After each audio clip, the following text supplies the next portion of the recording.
Guess what, everybody? The Murder Drones Episode 7 teaser finally dropped.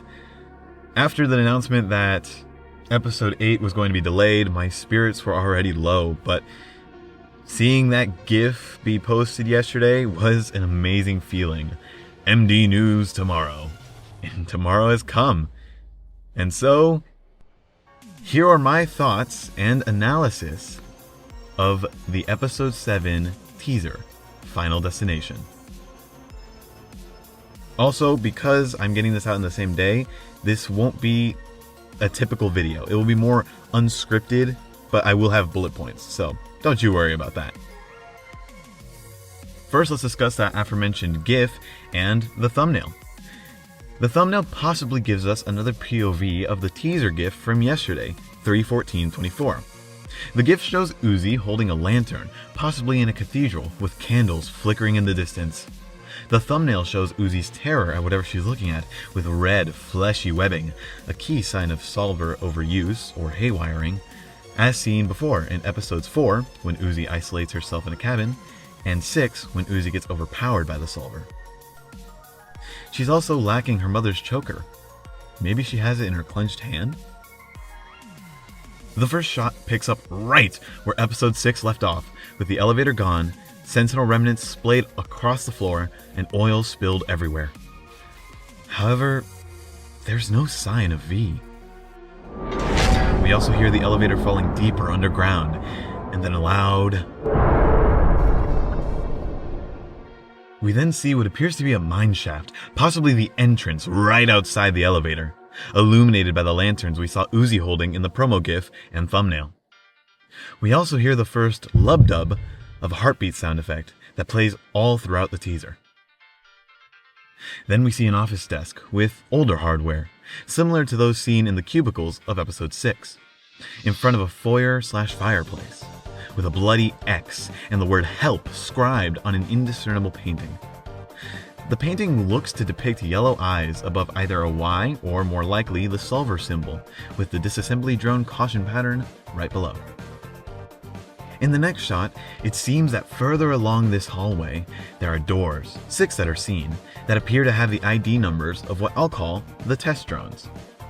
Eva's door is front and center, with her plaque reading 048, with the Cabin Fever Labs logo in the top right corner. Eva's name, alongside "Do Not Disturb," are written on pieces of paper under the plaque. The next door's plaque reads 024, with a piece of paper under it with what looks like the name Triss. We also see the JC Jensen logo on the top left of the plaque, meaning that all the plaques assumedly have both the JC Jensen and Cabin Fever Labs logos featured on them. On the fourth door, I can't make out a thing. But with the help of the beginning of the end, TBE, we can tell that this is Nori's, 02's, door. There are 3 other doors we can see, but I can't make out the text. The third door may say 089 or 489. Alice, 017, doesn't seem to be featured here. The doors also look more like lockers than they do doors. Note the thin walls between them and locker vents on each. There's also writing on an overhanging wall with what looks like the words "let" and "out" or "others." I can't really tell. In the next shot, possibly at a turn-in or the end of the mine shaft, we see the red solver webbing everywhere, with mutilated skeletons mixed in. There's also an intact skeleton holding a still lit lantern. There's either mist or heat distortion flooding the camera. This shot is greatly changed from what we saw in TBE, with that version being less polished, bright, glossy, lacking the heat distortion, and in general looking different. This shot is a continuation of the previous shot, only showing it closer up. This is where N gets dragged away by the Eldritch J-like hands in TBE. Here, we see... rain? Lightning? Where are we then? Are we outside? Is this rain real or artificial? If it is real, then where are we? Remember, Copper 9 was plummeted into a nuclear winter. It would snow, not rain. Maybe this is a flashback. Or maybe the snow melted and that's why it looks like rain. But that wouldn't explain the lightning. Also, due to the Cabin Fever Labs logo torches, this may be another entrance to the mine shafts. In front of this large cathedral, there looks to be a cemetery, above which are stalactites all around, further proving that this is underground. What are these blue things, though? Are they sentinels? Also, this is the same cathedral featured in TBE, in which there's a banner saying "Lab Space for Rent" with some other text I couldn't make out. Also, there are "The End," "Hope," "Null," and the weird solver symbol scrawled on the pillars. The next shot closes in on the cathedral's entrance. On either side are gilded statues of cloaked women with spears and crowns. The left one has a circle X symbol on her left hand. There are 4 more closer to the door, the outer ones the same as the foremost ones, and the inner ones lacking spears. The door looks very similar to that of this teaser image. The door is also cracked open. Here we see either a worker drone's, or more likely a computer screen's, visor, with a little joke of, not to be overdramatic, but core collapse. Also, the heartbeat has gotten faster and faster, continuing through the other shots. This just depicts the interior of the cathedral, housing long pillars, a ton of boxes, a couple holes, a ton of stairs, oil trails, and a big fat hole in the middle, emanating the previously seen red light, as well as more red solver webbing. We then see more of the dilapidated church, with computers all around flashing the same unreadable message in red, as we close in on the hole. The hole has veins, in either a circular rib cage or long teeth, with skeletons strewn about. Freaky. We then see an outdoor shot of the cathedral, shining red. Weirdly enough, however, there's a storm, hurricane-looking cloud, and stalactites above. Again, this is all underground? Alright, lightning round time! First, we see solver tendrils coming out of the red hole. Then we see N with a look of terrified realization or disbelief. Also, humans? All of them are wearing hazmat suits and seem to be studying or investigating around, with the Cabin Fever Labs logo right above. We then see Uzi with the solver symbol on her visor and wearing her mother's choker, unlike in the thumbnail. Here, this looks like a researcher touching an earpiece to relay something over comms. He's looking at a chained drone, possibly Eva or more likely Nori, suspended mid-air as oil floats above and away from the body. The gilded woman appears again, but bigger. Also, is this a hand or... I'm unsure. Then we get Tessa talking with Uzi, and then we get Uzi staring blankly at a staticky TV. There's a body on the ground here and one of N's shurikens in a can. Oil laces the ground. Here we see what's most likely body cam footage from a researcher. Notice how he doesn't move, but the cross does, putting his arms out to protect himself from whatever is obscured. A knife maybe? A table? A chainsaw? Other than that, we see a cross being carried by someone with solver powers. Due to this red filter, though, I'm unsure who it is. But given that in TBE, we see Uzi holding this same cross, I'm pretty sure she's pulling it toward her. Notice how there aren't 2 conflicting pullers, there's just one. By the way, the end of TBE has some of the beginning notes of Falling for You from episode 4.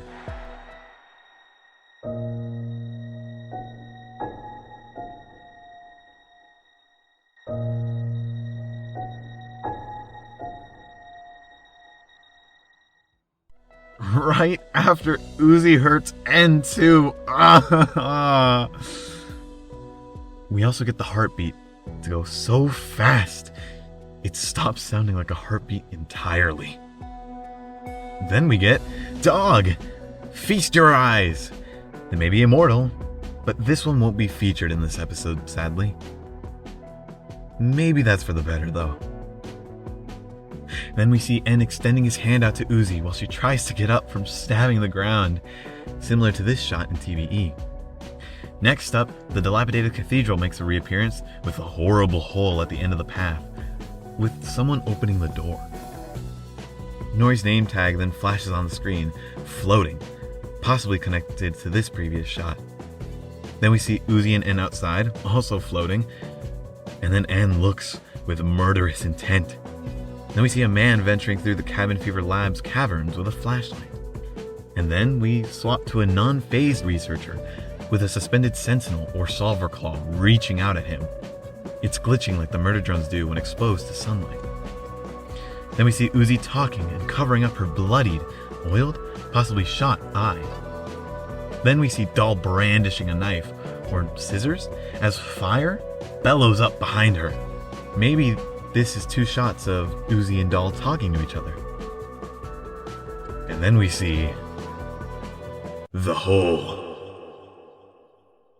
Puercos, cochinos, marranos, cerdos. We then see the MD logo and Episode 7 glitch on screen, behind a heart or vascular veil, and in front of moving blood or some other liquid. There's a slowed down sentinel roar, and the heartbeat sound effect slowing. We then see the release date in red read 03/29/2024, with a final lub-dub from the heart. Now it's time to rant! First and foremost, let me preface, the original Episode 7 and 8 teaser, The Beginning of the End, and this new 7 teaser are titled The Beginning of the End and Final Destination, respectively. Someone dies. Whoever dies this episode could realistically be anybody. I mean, the most likely candidate here would be, sadly, devastatingly, Uzi, due to her being more and more consumed by the Solver virus. We can also infer this from the leaked MD merch, with the new Uzi glass mural. However, realistically, this is just depicting the main characters, because the third one looks to be depicting En. An alternative is that En dies. We see En get hurt by Uzi in The Beginning of the End, so it wouldn't be too unrealistic. Maybe, devastatingly, he's at the point where he has to kill Uzi, but instead of his light cannon, it's hearts that pop out of his gun instead, just like they did for V in Episode 1, giving the solver-controlled Uzi the edge to swipe at En, killing En. And as she realizes what she's done, she clutches at the one man who trusted her, the one man who loved her. Who knows if she'll see this as a betrayal on En's part, or if she feels like the betrayer for killing the one she loved most. Also, humans? Last time we saw humans was in Episode 5, and that was a flashback. You see where I'm going with this, don't you? You see, the only time we've ever seen actual humans was in flashbacks, as evidenced by Episode 1 and 2's cold opens, as well as the entirety of Episode 5. They were all flashbacks, which makes me think that these human scenes, and this scene with the more maintained cathedral and this drone floating midair, are all flashbacks. This is the episode where we see what happened to Nori. What happened to everybody in the Cabin Fever Labs. What truly happened. We'll finally get an answer to both Doll's and Uzi's questions. Although with that, I'm thinking that maybe because of Alice's remarks in Episode 6 of she left us there to die, you know, in regards to O2, as she says, or Nori, Uzi's mom, there could be other test drones that were left behind by Nori. Maybe Triss is one of those. Also, due to the leaked MD merch, Jay is obviously going to have much more of a presence in this episode. Because why would they save her to the last episode or not use her at all if they're going to give her merch? Yes, she deserves it, but because of this merch, I think that it's going to be a tie-in with Episode 7. Watch, as soon as Episode 7 comes out, we're going to have merch links officially that show the J plush, the JC Jensen in Space pen, J.C. Jensen in space! Branded pen. That was advertised in episode 1. And we're going to see all this other merchandise coinciding with episode 7. That doll animates. Doll's going to have, obviously, a larger presence in this episode. And Jay, again, is going to have a larger presence in this episode. Considering she gets a plush, the pen, it's linked to her, come on, and the keychain. Maybe this leak was deliberate. I mean, it did cause a lot of hype for Murder Drones again, considering the large trout. And again, all of these would coincide with episode 7. So Doll is going to have a presence, Jay is going to have a presence, and Uzi is definitely going to go through something big considering the acrylic stand.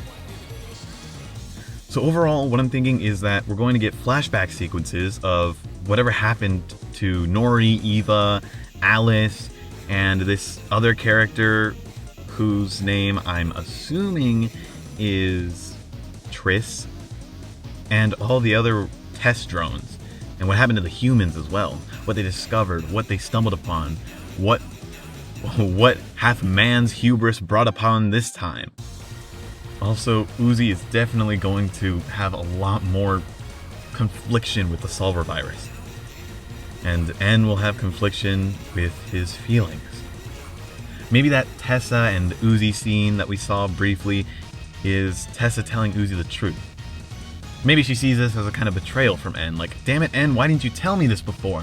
And he says, I only wanted to protect you. It'd be kind of cliche, but maybe that's what happens. And then, of course, obviously, I mean, it's episode 7, it was insinuated, but the description reads 29th March. So much will be revealed. Which further backs my idea that we're gonna get a lot of flashbacks.